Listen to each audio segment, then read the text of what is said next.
Today we're going to be talking about all the books that I've read in the month of August and September, and I'm really excited because September was such a good reading month compared to August, July, June.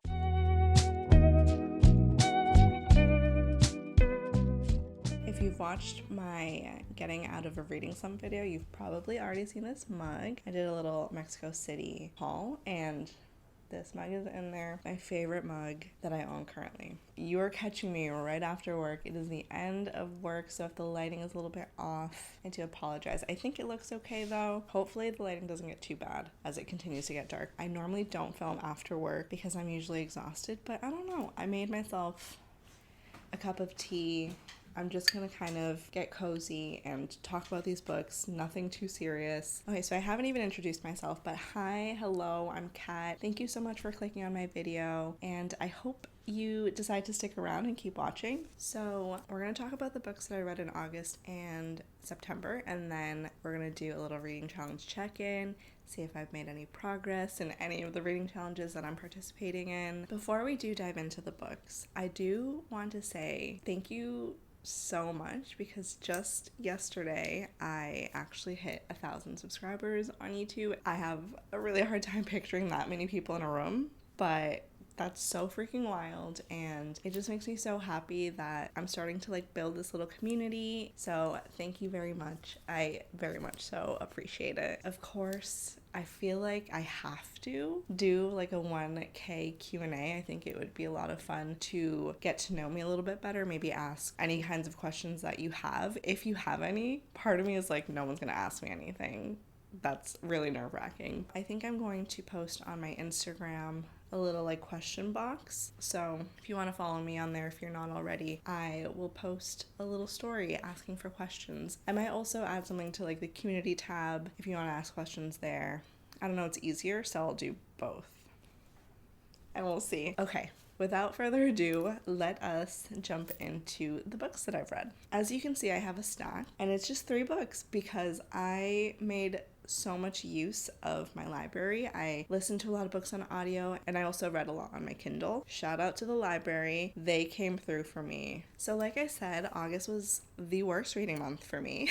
Out of all the other months, this is when I read the least. I'm still really impressed that I managed to read any books, but I did finish 2 books in the month of August. I found myself starting and stopping a lot of books. I just could not get into reading, and it wasn't even the books, it was just my headspace. I wasn't in a place where I could focus on reading. But the first book that I ended up reading in the month of August was Strange Weather in Tokyo by Hiromi Kawakami. This book I actually read when I was on flight to Mexico City. So I read it while I was on my way there. This book was translated from Japanese by Allison Markin Powell. Did I get that right? I did. This book is 176 pages long, so it is a little shorty. I wanted to start with this one because it didn't feel as intimidating. It was something short that I could pick up, put down while we were kind of going on to different planes and making our way through. I could pick it up whenever, so that's the main reason why I wanted to read this one. We're following Setsuko, and she bumps into her former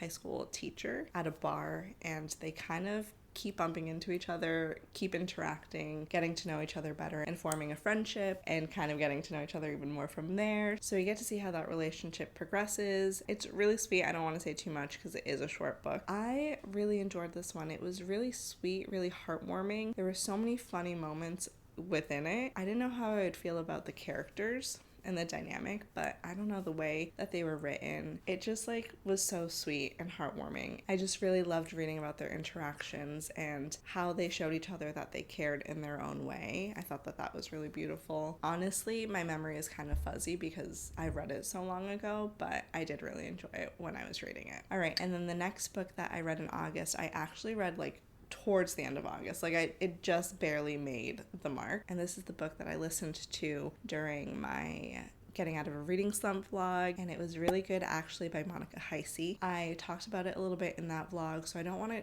do too much of a deep dive into it, but basically we're following Maggie, and she is going through a divorce, and she's trying to navigate no longer having this person in her life, no longer being in this person's life, and what that's like for her. We also have her friends coming in to help her out and be there for her and supporting her. So we get to meet some of her friends as well. I listened to this on audio and the narration was so good. I thought that Monica Heisey's writing was so funny. I think it was the perfect book to kind of get me out of my reading slump, get me back into reading, and it definitely captured my attention. And those were the 2 books that I read in August. Not my reading month, not it at all. But now, as we go into September, I actually read a whole lot more books. I read 7 books total, so definitely got myself out of that reading slump. I'm so happy about it. So the first book that I read in September was Homegoing by Gyasi. I think in my blog I said gyasi, but it's actually Gyasi. And this was so good. So this takes place in the 18th century, and we are following 2 sisters who have been raised in 2 different villages. They don't know that the other sister exists, and one of the sisters marries, I don't know what his title was, but he's a white man, a powerful white man, and so she marries him, and now she lives in a castle, and the other sister is captured, and she is being held captive at the same castle that she's at, and she's going to be sold into slavery. And then from there we get a look into the different generations of this family and the impacts that slavery has had along the lines. I don't know if I've mentioned this. I've probably mentioned this in my earlier videos, but I love when books have multiple perspectives. I love when books do it, and then when books do it well, it is so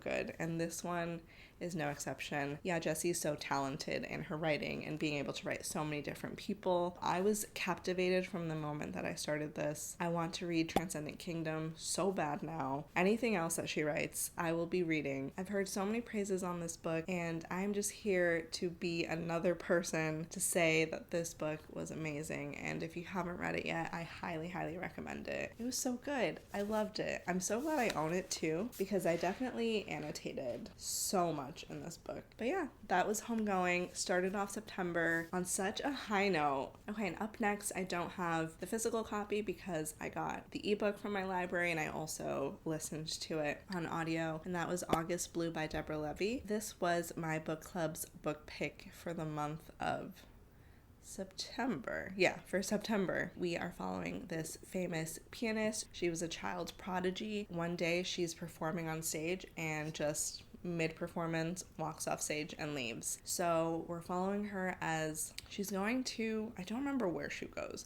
She goes to a different country and she's there to teach another pianist so that he can learn from her. While she's there, she bumps into a woman that looks just like her. It's basically her doppelganger, and she's really captivated by her because she looks just like her. She keeps bumping into this woman or seeing her, but also our main character was adopted at a young age, and that's something that she kind of grapples with. That's like the synopsis of it, and I don't even know if I did a good job on it, because for this one I just thought it was okay. Like I wasn't really blown away. I haven't read any other books by Deborah Levy, so I don't know like what her writing style is typically like, but I don't know, I wasn't really captivated by it, and especially after having read Homegoing, and like that really like pulled me in. This just didn't really do it for me. I feel like towards the end of the book I definitely felt more interested, but at the same time I don't know. It was just okay for me. I didn't hate it, but I didn't love it either. I don't really have too much else to say on it. It was alright for me. Not a favorite. Okay, and then up next, I finally read Piranesi by Susanna Clarke. This one I was majorly intimidated by. I honestly did not think that I would ever actually read this book. Whenever I hear people talk about it, they say that kind of just like trust the process. It's going to feel really confusing when you first start it. I read the first page and I remember being like, I don't know what any of this means. I'm going to be so lost. And I really thought that the whole book was going to be like that, and it was just going to be like so painful to kind of get through. But there was a point where things just started clicking and I started understanding a little bit more, and I was trying to figure out what was going on because I wanted to understand. And I think this is one of those books where you need to go into it not knowing anything. I'm not going to tell you the synopsis because then that would just spoil everything, but I will say that you're in Piranesi's point of view, so you only know as much as he knows, so you kind of learn as you go with the character. And I just really enjoyed that. I thought that was a lot of fun. I don't know if this like adds to it, but I was also watching Only Murders in the Building. So I feel like I had like my thinking cap on, where I really wanted to figure out what the heck was going on in this and in the show. So I don't know if that helped me out too, but I just thought that this was so fascinating. This one definitely requires a little bit of patience and trusting the process. Glad I finally read it. Yeah, that was Piranesi by Susanna Clarke. That was my third read of September. I was on a roll. The next book that I read was Strong Female Character by Fern Brady. I listened to this on audio through Libby, and I was so shocked when I saw that it was on Libby and that there was no hold for it. I was expecting there to be like a major hold on it, but I was able to listen to it, and it's Fern Brady's memoir. She basically talks about what it was like for her growing up being autistic, but also she didn't get her autism diagnosis until later on in life. I think she said it was like 20 years until she got her diagnosis. So we see her frustration with that and her anger with no one listening to her, even though she always felt like there was something going on with her and no one could give her answers, or they just kind of didn't listen to her. We also get to see like her parents' reaction to finding out about her autism diagnosis. I just really loved the audiobook for this one. I found myself wanting to do chores and dishes just so I could spend some time listening. Fern Brady narrates it, and I just really enjoyed listening to her narrate her memoir. It was really, really good. And this is just her experience with autism and what it's like for her, but I definitely learned a lot from her experience. I really appreciated her honesty in talking about her personal experience, and I'm sure that this book will be helpful to many people to be able to listen and maybe relate to her experience. I enjoyed this one very much so. Very good memoir. And the next book that I read in September was Ripe by Sara Rose Etter, and this book was so good. I put a hold in for this one at the library, and I don't even know why I did. Like, there was no specific reason. I had it on my TBR, and I wanted to read it at some point, but part of me was also like, I don't even think I'll like this book for some reason, but I put a hold in for it, listened to it on audio as well, and I very much enjoyed this one. So we're following our narrator, Cassie, and she works at a startup company in Silicon Valley. She's dealing with a horrible boss. She's constantly working more than 40 hours, constantly tired. She's dealing with how to feel with everything that's going on in the world, and also having to go into work and pretend like everything's okay. There's also another character in this book, and it's a black hole that's always surrounding Cassie, and it changes size. Like, sometimes it's bigger, sometimes it's smaller, and it all kind of depends on how Cassie's feeling. I just thought that was so cool. There's a lot of conversations on capitalism and the 9-to-5 corporate, like the corporate girlies will get it. I definitely found myself relating to this one big time. Like, there was so many thoughts that Cassie had that I was like nodding my head to, because yes, I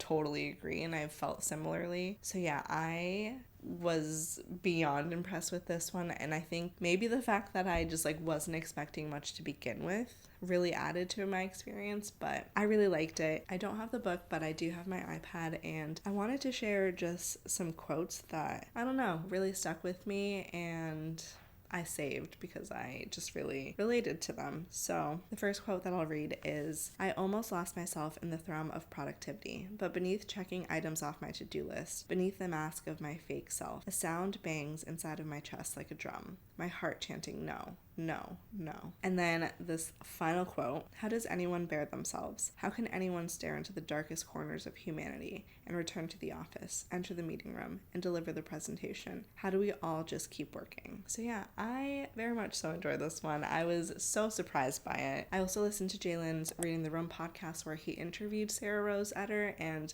that just made me love her more. I really want to read the Book of X now, because I want to read more from her. So okay, and then we just have 2 more books, but the next book that I read finally is Assembly by Natasha Brown. This is one that's been on my list for far too long. We're following our main narrator, and she's a Black British woman, and the story is basically about her going to her boyfriend's family estate for this really fancy party, and she's having complicated feelings on if she wants to go. Should she go? Does she want to be around these people? She's not sure if she'll even be welcome or if she'll feel welcomed by the family. There's also a lot of like internal conversation she's having on doing everything right, doing all the things that society tells you to do and still not feeling welcomed, feeling like it's not your home and it's not your country, even though it is. I really wish that I would have had a physical copy of this one because I would have annotated so much in here. I did end up Googling some quotes because there were just like so many, and I could have sworn that I sent myself different quotes from this book because I was also reading on my Kindle, but I cannot find that, so I had to Google it. But I did want to read some quotes from this one that were really powerful and stuck with me after I had finished reading it. The first one is, be the best, work harder, work smarter, exceed every expectation, but also be invisible, imperceptible. Don't make anyone uncomfortable. Don't inconvenience. Exist in the negative only, the space around. Do not insert yourself in the main narrative. Go unnoticed. Become the air. Open your eyes. I just realized that it's gotten so dark in here. I hope it's kind of cozy.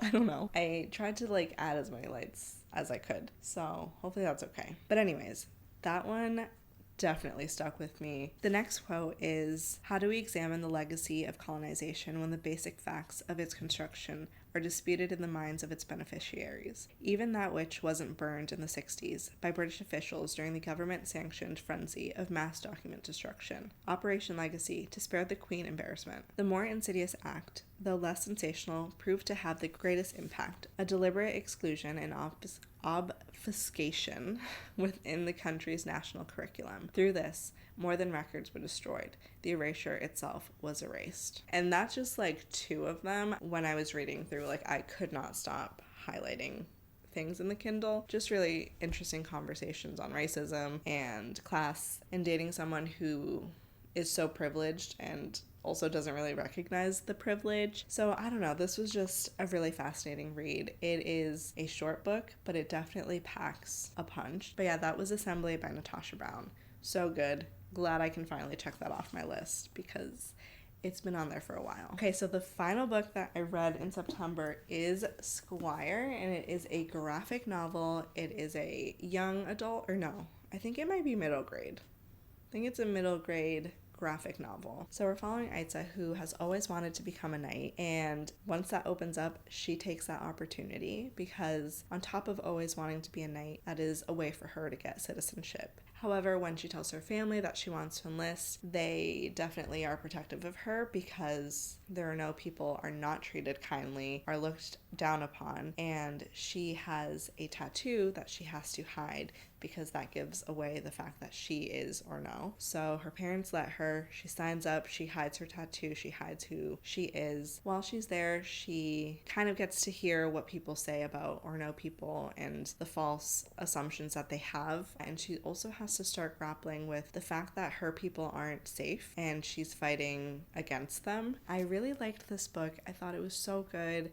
I flew through it, and I'm really, really happy that this book exists. I wish that this book was around when I was younger. I think that a lot of young people can benefit from reading this one, and I think it's really important that it exists. So that was Squire. Really freaking enjoyed it. So those are all the books that I've read in the month of August and September. That was a total of 9 books? So now that we've gone through all the books, I wanted to do a little reading challenge check-in. So the past few months, I definitely have not been doing a good job with any of the reading challenges that I'm participating in. But this month, I definitely made a dent into one of the reading challenges that I'm participating in. So that was really exciting. But to back up a little, the challenges that I'm participating in are my reading goal, the Shake Up Your Shelves challenge, the 10 books, 10 decades, the 5 rereads, and the 12 books recommended by 12 friends. So let's start with my reading goal.